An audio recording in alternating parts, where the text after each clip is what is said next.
ఏం మాట్లాడాలో తెలియదు. కానీ ఒక్కొక్కసారి చాలా ఉంటుంది, ఏది ముందు చెప్పాలి అప్పుడు కూడా మాటలు రావు. కానీ ఒక్కొక్కసారి you come across a divine moment. ఎప్పుడైనా తిరుపతిలో వెంకటేశ్వర స్వామి దగ్గరికి ఎంతో కష్టపడి చూస్తే ఆ క్షణం పాటు మైండ్ బ్లాక్ అవుతుంది, ఏమీ తెలియదు. ఒక్కొక్కసారి అనుకోకుండా హిమాలయ పర్వతాలు చూస్తే అదే అనుభూతి వస్తుంది. సకృతిగా జీవితంలో కొంతమందికి దొరుకుతుంది అనుభూతి. బట్ ఈ సినిమా తాలూకు ఒక యాక్షన్ 30 నిమిషాలు లెంత్ ఉంది. ఆ యాక్షన్, అది యాక్షన్ అన్నా, కథ అన్నా, ఆవేశం అన్నా, ఎమోషన్ అన్నా తెలియటం లేదు నాకు. అలా చూస్తూ ఉండిపోయాను. మహేష్ బాబు తాలూకు విశ్వరూపం దాంట్లో ఒక్క క్షణం కాదు, 2 క్షణాలు కాదు.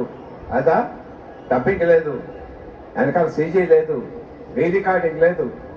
అయినా సరే మంత్రముగ్ధం చేసి కట్టిపడేసింది. అది నన్ను మర్చిపోలేను. మీరు కూడా అనుభూతి పొందుతారు.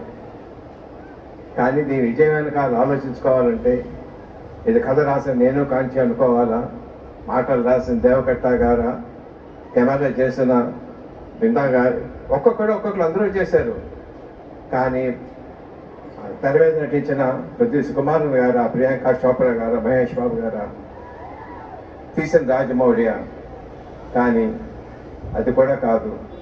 కొన్ని సినిమాలు మనుషులు చేస్తారు, కొన్ని సినిమాలు దేవతలు చేయించుకుంటారు. అనుక్షణం రాజమౌళి గుండెల మీద హనుమ ఉన్నాడు. ప్రతి గుండె చప్పటికి ఏం చేయాలో చెబుతా ఉన్నాడు, ఊపిరితో కర్తవ్యం బోధిస్తా ఉన్నాడు. తన ద్వారా మా అందరికీ వచ్చింది. రాముడు సాధ కడితే ఉడతా సాయంగా ప్రతివాడు ఒక రాయి లాగేశారు. అలా రాయి వేసాడు అంటే అదృష్టం మాకు వచ్చింది. దానికి ఆ హనుమకి నేను కృతజ్ఞతలు చెప్పుకుంటున్నాను. అన్నిటికన్నా ఏమి ఇష్టం హనుమకి? రామనామం ఇష్టం. జై శ్రీరామ్. Thank you.